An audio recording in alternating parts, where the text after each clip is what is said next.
সবাইকে স্বাগত জানাচ্ছি অমর একুশে বইমেলায় আরটিভির বিশেষ আয়োজন আমা কবির আমন্ত্রণে।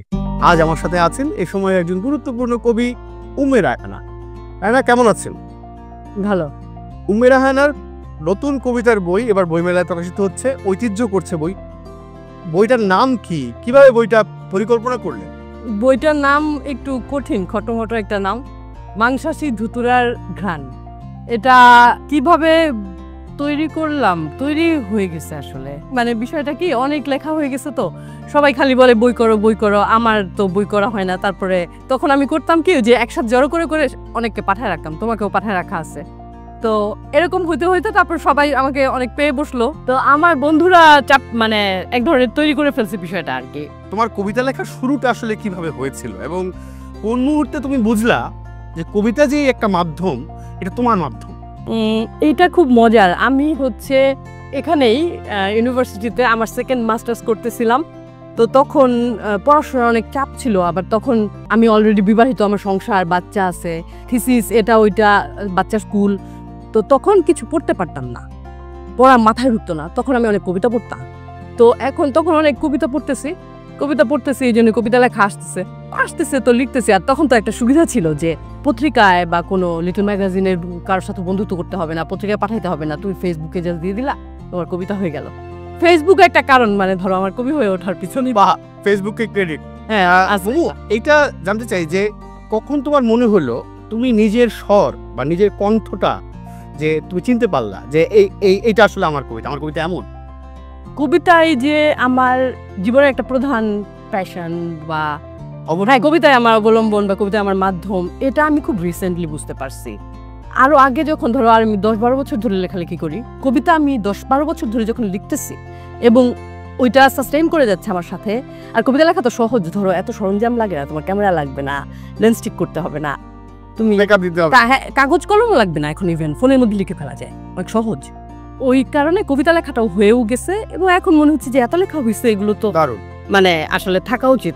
এরকম মাংসাশী ধুতুরার ঘ্রাণ, এই বইটার ফ্ল্যাপ লিখেছেন কবি সুব্রত আগাস্টিন গোমেজ এবং তিনি খুবই ইন্টারেস্টিং কয়েকটা লাইন লিখেছেন। তিনি লিখেছেন যে উম্মে রায়হানা খেলতে খেলতে লেখে কবিতা বা হয়তো গান, এই খেলা সদর্থক, তৎসময় বললে বলা যায় স্ফূর্তি, হয়তো ফরাসির সিলভার লাইনিং দিতে এলভিতাল।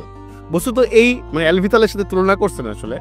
এই সহজাত স্বতঃস্ফূর্তি মজ্জাগত নৃত্য এতটাই প্রবল যে আমার জানা মতে ছন্দে কোনো প্রাতিষ্ঠানিক আয়ত্তি ব্যতিরেকেই সে অক্ষর, মাত্রা, স্বরে দিব্যি লিখে চলে, প্রায় কোনো পদস্খলন ব্যতিরেকে ভারী অবাকলা। এই যে পূর্তি, এই যে অর্গানিক একটা মামলা, এটা হলো মানে উম্মে রায়হানা বা আমাদের মুমুর কবিতার একটা বৈশিষ্ট্য। আমরা যদি আপনার কবিতাটা একটু শুনি।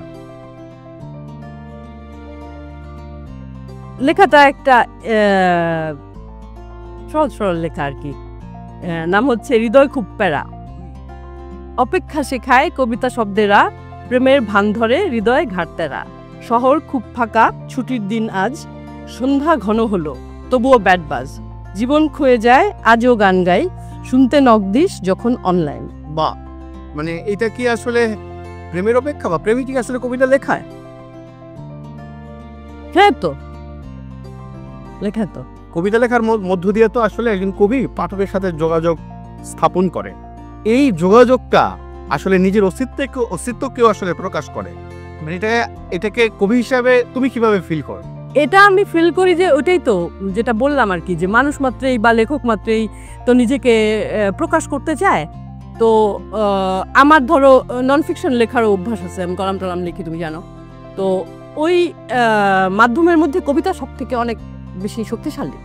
অনেক অল্প কথায় তুমি অনেক বড় বোধ নিয়ে তুমি খেলা করতে পারো, প্রকাশ করে ফেলতে পারো। এবং এটা এক ধরনের এসকেপও, মানে লাইক এসকেপ ফ্রম জীবন যন্ত্রণা। হ্যাঁ, তুমি লিখে ফেললা, তখন তোমার একটা যন্ত্রণা কমে গেল। একটা জিনিস তোমাকে টর্মেন্ট করতেছে, তুমি যখন কবিতাটার মধ্যে ওইটা উগড়ে দিতে পারো, তখন তুমি এক ধরনের রিল্যাক্সড হয়ে যাও। দারুণ। উম্মে রায়হানা কবিতায় এই যে রাজনৈতিক নানা রকমের ঘটনা ঘটে থাকে, সেগুলো কি আসলে আপনার কবিতায় প্রভাব রাখে? আসলে রাজনৈতিক বা যেটা নিয়ে আমার মনে হয় ভয়েস রেজ করা দরকার, সেটা নিয়ে আমি আসলে কলামই লিখি। কবিতা আমি আসলে লিখি অনেক বেশি আর অন্যান্য ফিলিংস, যেমন ধরো প্রেম, যেমন ধরো দুঃখ, যেমন ধরো বিরহ, এই ধরনের আরো অনেক ইমোশনস আছে না মানুষের। সেগুলোকে হচ্ছে এক ধরনের রিলিজ করার জন্য হয়তো কবিতা লিখি। কিন্তু ধরো গিয়ে যে আমার যেটা মনে হচ্ছে যে অনেক জনগুরুত্বপূর্ণ ইস্যুজ, তখন আমি আসলে কলাম লিখে বা লিখে যে ভয়েস রেজ করা দরকার এরকম ভাবে লিখি। ওইটা তার মধ্যে কবিতা যে আসে না তা তো না, কিন্তু সেটা অনেক এরকম ভাবে আসে অ্যাবস্ট্রাক্ট ভাবে। যেমন ধরো যে তাজরিন গার্মেন্টসের 11 বছরে একটা বই বেরিয়েছে, ওইখানে আমার একটা অনুবাদ করা কবিতা আছে আর একটা আমার নিজের লেখা। তাজরিন গার্মেন্ট যখন ঘটে, তাজরিনের ঘটনাটা এতই ভয়াবহ, এই পেইন তুমি কিভাবে সামলাবা? একদম। এবং সেটা তো তুমি খবর লিখে, নিউজ লিখে, ফিচার লিখে পারবা না। তোমার কবিতায় তুমি যখন কবিতা লেখো, তুমি কি কি সীমাবদ্ধতা আসলে ফেস করো? না, খুব একটা সীমাবদ্ধতা ফেস করি না, যেরকম আসে সেরকমই লিখি আসলে। ইনফ্যাক্ট আমি ধরো 10 বছর কবিতা লেখার পরে কবিতা এডিট করতে রাজি হয়েছি। এর আগে আমি কবিতা এডিটও করতাম না। মাংসাশী ধুতুরার ঘান যে বইটা করছে, এই বইটাতে পাঠক আসলে কি পাবে বলে তুমি মনে করো? পাঠক কেন পড়বে বইটা? আসলে আমার কবিতার পাঠক তো আমার বন্ধুরাই। আমার কবিতা আমার কবিতার যারা আমাকে চেনে তারা এই কবিতা পড়ে, তো তারা আমার অনেকগুলো কবিতা একসাথে পাবে। এর বেশি আর কি 2 মলাটের মধ্যে পাবে, 2 মলাটের ভিতরে পাবে। আর যারা প্রেমের কবিতা পছন্দ করে তারা সুন্দর সুন্দর কবিতার লাইন পাবে, এটুকু বলতে পারি। তুমি লেখালেখির জন্য কেমন পরিবেশ চাও? ধরো তুমি নিজের মনের মতো একটা পরিবেশ তুমি কি আমাদেরকে বলতে পারো যে এরকম হলে তুমি আসলে অনেক লিখবা, অনেক লেখা হবে তোমার? আমার তো মোটামুটি আমি পরিবেশ যেরকম চাই, যে আমার নিজের একটা ঘর, নিজের একটা মিউজিক সিস্টেম, নিজের একটা ওয়াশরুম, নিজের একটা ডেস্ক, ঠিকঠাক লাইট, এগুলো থাকবে। এগুলো আমি আসলে বানায় নিতে পারি। আমার চাওয়া তো খুব সামান্য, অনেক বেশি কিছু না। ফলে আসলে ওই এনভায়রনমেন্ট আমি বানাইনি। মানে হয়তো ওই যে ওইটাই একা থাকতে পারলে লেখা যায়। আমি একা থাকি, ফলে আমার লেখা ব্যাহত হয় না খুব একটা। তোমার ফ্ল্যাপের মধ্যে সুব্রতদা লিখছে এই বই তোমার পেটের শয়তান, এইটাকে তুমি আসলে কিভাবে নিয়েছো বা কি বলবা এই বিষয়ে? এখন ক্রিয়েটিভিটিকে, হ্যাঁ, কবিতাকে সন্তান হিসেবে দেখার ট্রেন্ড তো আছেই। ফলে কবিতার সাথে তো সন্তানের একটা মানে বিষয় আছেই। পেটের সন্তানকে মায়েরা সবসময়, আবার মায়েরাও তো সন্তান নিয়ে আবার অতিষ্ঠও থাকে একই সাথে। মায়েরা তো সবাই পেটের শয়তানই বলে, তো সুইট একটা এক্সপ্রেশন। আর মানে এই তোমার প্রিয় কবি কারা আসলে? এখন অনেক প্রিয় কবি তো বলে শেষ করা সম্ভব না। কাকে বলবো না তো বিপদ হয়ে যাবে না? বিপদ হয়ে যাবে না। অনেক ধন্যবাদ, অভিনন্দন নতুন বইয়ের জন্য। অনেক ধন্যবাদ আমাদেরকে সময় দেওয়ার জন্য। আমরা এই আয়োজনটা শেষ করি একটা র্যাপিড ফায়ার রাউন্ড দিয়ে।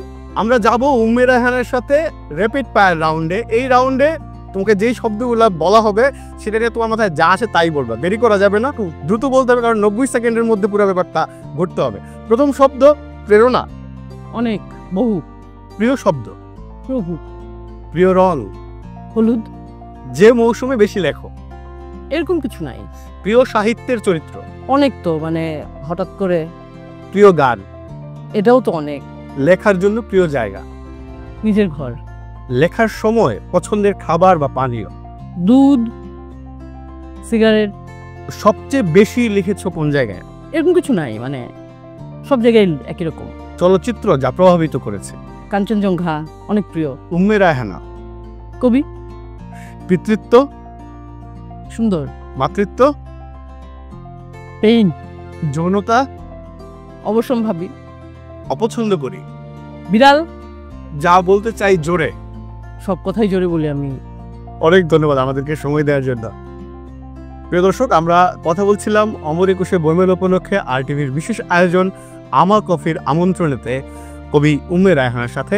দেখা হচ্ছে অন্য কোনো একজন লেখককে সাথে নিয়ে এই আয়োজনের পরের পর্বে। সবাইকে অনেক ধন্যবাদ।